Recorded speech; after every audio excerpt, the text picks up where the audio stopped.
Hi friends, ഞാൻ Anisha. Leaf കാർഡിൻ്റെ പുതിയൊരു വീഡിയോയിലേക്ക് എല്ലാവർക്കും സ്വാഗതം. ചൈനീസ് ബാൽസം പ്ലാന്റ്സുകളുടെ ഒരു കോംബോ ഓഫറുമായിട്ടാണ് ഇന്ന് വന്നിരിക്കുന്നത്. അതിനു മുമ്പായിട്ട് നമ്മൾ എങ്ങനെയാണ് പ്ലാന്റ്സുകൾ കൊറിയർ ചെയ്യുന്നത് നോക്കാം. DTDC കൊറിയർ അല്ലെങ്കിൽ ഇന്ത്യൻ പോസ്റ്റ് വഴിയാണ് പ്ലാന്റ്സുകൾ അയക്കുന്നത്. ഇതുപോലെ ബോക്സിൽ റോൾ ചെയ്ത് നിങ്ങളുടെ അഡ്രസ്സൊക്കെ പ്രിൻ്റ് ചെയ്ത് ഒട്ടിച്ച ശേഷം സേഫായിട്ടാണ് നിങ്ങളുടെ പ്ലാന്റ്സുകൾ അയച്ചു തരുന്നത്. നിങ്ങൾ കൊറിയർ അൺബോക്സ് ചെയ്യുന്ന സമയത്തുള്ള വീഡിയോയോ ഫോട്ടോയോ എടുക്കാനായിട്ട് പ്രത്യേകം ശ്രദ്ധിക്കണം. ആ സമയത്തുള്ള എന്ത് കംപ്ലയിൻസുകളും നമ്മൾ പരിഹരിച്ച് തരുന്നതാണ്. നിങ്ങൾ ഈ വീഡിയോ കാണുന്നത് സബ്സ്ക്രൈബ് ചെയ്യാതെയാണെന്നുണ്ടെങ്കിൽ മറക്കാതെ തന്നെ സബ്സ്ക്രൈബ് ചെയ്യണേ. ചൈനീസ് ബാൽസം പ്ലാന്റ്സിൻ്റെ 20-ൽ പരം കളേഴ്സ് നമ്മളെടുത്ത് അവൈലബിൾ ആണ്. അതിൽ ഡബിൾ ഷെയ്ഡ് വരുന്ന പ്ലാന്റ്സുകൾ ഉണ്ടാകാം, അതുപോലെ തന്നെ വെരിഗേറ്റഡ് ലീവ്സും ഉണ്ടാകാം. ഇങ്ങനെ 20ഓളം കളേഴ്സും നമ്മൾ ഫ്ലവറായ പ്ലാന്റ്സുകളല്ല നിങ്ങൾക്ക് നൽകുന്നത്. ലീഫ് ഡിഫറൻറ്റ് നോക്കിയിട്ടാണ് ഓരോ പ്ലാന്റ്സുകളും സെലക്ട് ചെയ്യുന്നത്. അതുകൊണ്ട് തന്നെ നമുക്ക് കറക്റ്റ് കളേഴ്സ് സെലക്ട് ചെയ്ത് തരാനായിട്ട് സാധിക്കുന്നതല്ല. നമ്മുടെ കയ്യിൽ അവൈലബിൾ ആയിട്ടുള്ള കുറച്ച് ഫ്ലവേഴ്സിൻ്റെ പിക്സ് മാത്രമാണ് ഞാനിപ്പോൾ ഈ ഒരു വീഡിയോയിൽ ഉൾപ്പെടുത്തുന്നത്. അതല്ലാതെ നിങ്ങൾക്ക് അയച്ചു തരുന്ന പ്ലാന്റ്സുകളാണ് കറക്റ്റ് സൈസൊക്കെ കാണിക്കുന്നത്. അതുകൊണ്ട് തന്നെ എല്ലാവരും വീഡിയോ സ്കിപ്പ് ചെയ്യാതെ മുഴുവനായിട്ട് കാണാനായിട്ട് പ്രത്യേകം ശ്രദ്ധിക്കണം. കുറച്ചൊരു കെയറിങ് ആവശ്യമായ പ്ലാന്റ്സ് തന്നെയാണ് ചൈനീസ് ബാൽസം. ഓവർ വാട്ടറിങ് ആവുമ്പോഴും അതുപോലെ തന്നെ പറ്റ ഡ്രൈ ആയി പോയിട്ട് പിന്നെ നമ്മൾ നനയ്ക്കുമ്പോഴുമാണ് റൂട്ട് റോട്ട് സംഭവിച്ചിട്ട് ഈ പ്ലാന്റ്സ് കൂടുതലും നശിച്ചു പോകുന്നത്. അതുകൊണ്ട് കൂടുതൽ ഡ്രൈ ആവാതെ എല്ലാ ദിവസവും നനവ് കൊടുക്കാനായിട്ട് ശ്രദ്ധിക്കുക. വെള്ളം കെട്ടി നിൽക്കാത്തൊരു പോട്ടി മിക്സ് തയ്യാറാക്കുക. അതിനായിട്ട് ചകിരിച്ചോറും മണ്ണും ചാണകപ്പൊടിയും അല്പം മണലുണ്ടെങ്കിൽ മണലും കൂടെ ചേർത്തൊരു പോട്ടി മിക്സ് തയ്യാറാക്കി കഴിഞ്ഞാൽ വെള്ളം കെട്ടി നിൽക്കുന്നത് മാക്സിമം ഒഴിവാക്കാനായിട്ട് സാധിക്കും. അതുപോലെ തന്നെ നമ്മൾ അടിവളമായിട്ട് ചാണകമൊക്കെയാണ് നൽകുന്നതെന്നുണ്ടെങ്കിൽ അത് നല്ല ഉണങ്ങിയ ചാണകപ്പൊടി കൊടുക്കുന്നതിനായിട്ട് പ്രത്യേകം ശ്രദ്ധിക്കണം. ചാണകപ്പൊടിക്ക് പകരമായിട്ട് വേണമെങ്കിൽ നമുക്ക് കമ്പോസ്റ്റ്, നല്ല ഉണക്കമുള്ള കമ്പോസ്റ്റ്, അതുപോലെ ആടുവളം ഇവയൊക്കെ ആഡ് ചെയ്യാവുന്നതാണ് കേട്ടോ.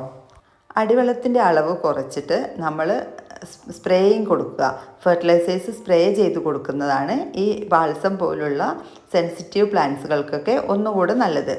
സ്പ്രേയിങ് രൂപത്തിൽ നമ്മൾ ഫെർട്ടിലൈസേഴ്സ് കൊടുക്കുകയാണെങ്കിൽ ഫംഗൽ ബാധ മാക്സിമം ഒഴിവാക്കാനായിട്ട് സാധിക്കും.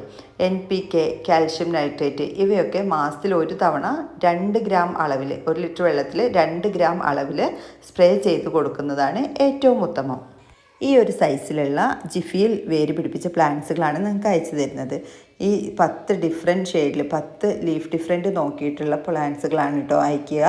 അല്ലാതെ നമുക്ക് കളേഴ്സ് കറക്റ്റ് കൺഫേം ചെയ്ത് പറയാനായിട്ട് സാധിക്കുകയില്ല. നമ്മൾ അയക്കുന്ന ഓരോ പ്ലാന്റ്സും നിങ്ങൾക്ക് കാണുമ്പോൾ തന്നെ മനസ്സിലാക്കാനായിട്ട് സാധിക്കും ഇതുപോലെ നല്ല ലീഫ് ഡിഫറെൻ്റ് ഉള്ള പ്ലാന്റ്സുകൾ തന്നെയാണ്. ചില പ്ലാന്റ്സിലൊക്കെ ഇപ്പോൾ തന്നെ മൊട്ടും ഫ്ലവറൊക്കെ ആയി തുടങ്ങിയിട്ടുണ്ട്. ഈ കാണിക്കുന്ന പ്ലാന്റ്സുകൾ നമ്മളൊരു മീഡിയം സൈസ് എടുത്തിട്ടാണ് കാണിക്കുന്നത്. എല്ലാത്തിലും നിങ്ങൾക്ക് അയക്കുന്ന എല്ലാ പ്ലാന്റിലും പൂവും മൊട്ടും ഉണ്ടായിരിക്കണം എന്നില്ല. ചില കളേഴ്സൊക്കെ മൊട്ടൊക്കെ ആയി തുടങ്ങിയ പ്ലാന്റ്സുകളാണ്. പ്ലാന്റ്സുകൾ കൊറിയറായി ലഭിച്ച് നമ്മളത് പോട്ട് ചെയ്യുന്ന സമയത്ത് ഈ പുറത്തുള്ള ഈ ജിഫി ബാഗിൻ്റെ പുറത്തുള്ള പ്രതലം പതുക്കെ നീക്കി, ആ ചകിരിച്ചോറ് ഇളക്കാതെ ആ പ്രതലം മാത്രം നീക്കിയ ശേഷം പോട്ടി മിക്സിലേക്ക് ഇറക്കി വെച്ച് നടാനായിട്ട് ശ്രദ്ധിക്കേണ്ടതാണ്. ഇപ്പോൾ മഴക്കാലമാണ്, അതുകൊണ്ട് നമുക്ക് ബാൽസം പിടിപ്പിച്ചെടുക്കാൻ വളരെ എളുപ്പമാണ്. വാട്ടൊന്നും വരാൻ ചാൻസ് ഇല്ല. അതുകൊണ്ട് തന്നെ എല്ലാ ദിവസവും, നല്ല മഴയുള്ള സമയത്താണെങ്കിൽ എല്ലാ ദിവസവും വാട്ടറിങ് ആവശ്യമില്ല. പോട്ടി മിക്സ് ഒന്ന് ഡ്രൈ ആയി തുടങ്ങുമ്പോൾ മാത്രം, അതിൽ ആ വെള്ളത്തിൻ്റെ അംശം ഒന്ന് കുറഞ്ഞു തുടങ്ങുമ്പോൾ മാത്രം പിന്നീട് നനയ്ക്കാനായിട്ട് ശ്രദ്ധിക്കുക. ബാൽസം പോലുള്ള സെൻസിറ്റീവ് പ്ലാന്റ്സുകളൊക്കെ വാങ്ങിക്കുന്ന സമയത്ത് അവ പോട്ട് ചെയ്തതിന് ശേഷം നമ്മളൊരല്പം ഫംഗിസൈഡ് യൂസ് ചെയ്യുന്നത് നല്ലതാണ്. 1 ലിറ്റർ വെള്ളത്തിലേക്ക് 2 ഗ്രാം അളവിൽ മതിയാവും. ബാവസ്റ്റിൻ അല്ലെങ്കിൽ സാഫ് ഇതിലേതെങ്കിലും ഒന്ന് ഉപയോഗിക്കാവുന്നതാണ്. പോട്ട് ചെയ്ത ശേഷം നമ്മൾ ഒന്ന് സ്പ്രേ ചെയ്ത് കൊടുക്കുന്നത് നല്ലതായിരിക്കും. ഈ 10 പ്ലാന്റ്സുകൾക്കും കൂടി കേരളത്തിൽ എവിടെയായാലും 350 രൂപയ്ക്കാണ് നിങ്ങൾക്ക് ഫ്രീ ഷിപ്പിങ്ങോട് കൂടിയിട്ട് പ്ലാന്റ്സുകൾ അയച്ചു തരുന്നത്. കേരളത്തിന് പുറത്തേക്കാണെങ്കിൽ എക്സ്ട്രാ കൊറിയർ ചാർജ് വരുന്നതാണ്. DTDC വഴിയാണ് നമ്മൾ നോർമലി അയക്കുന്നത്.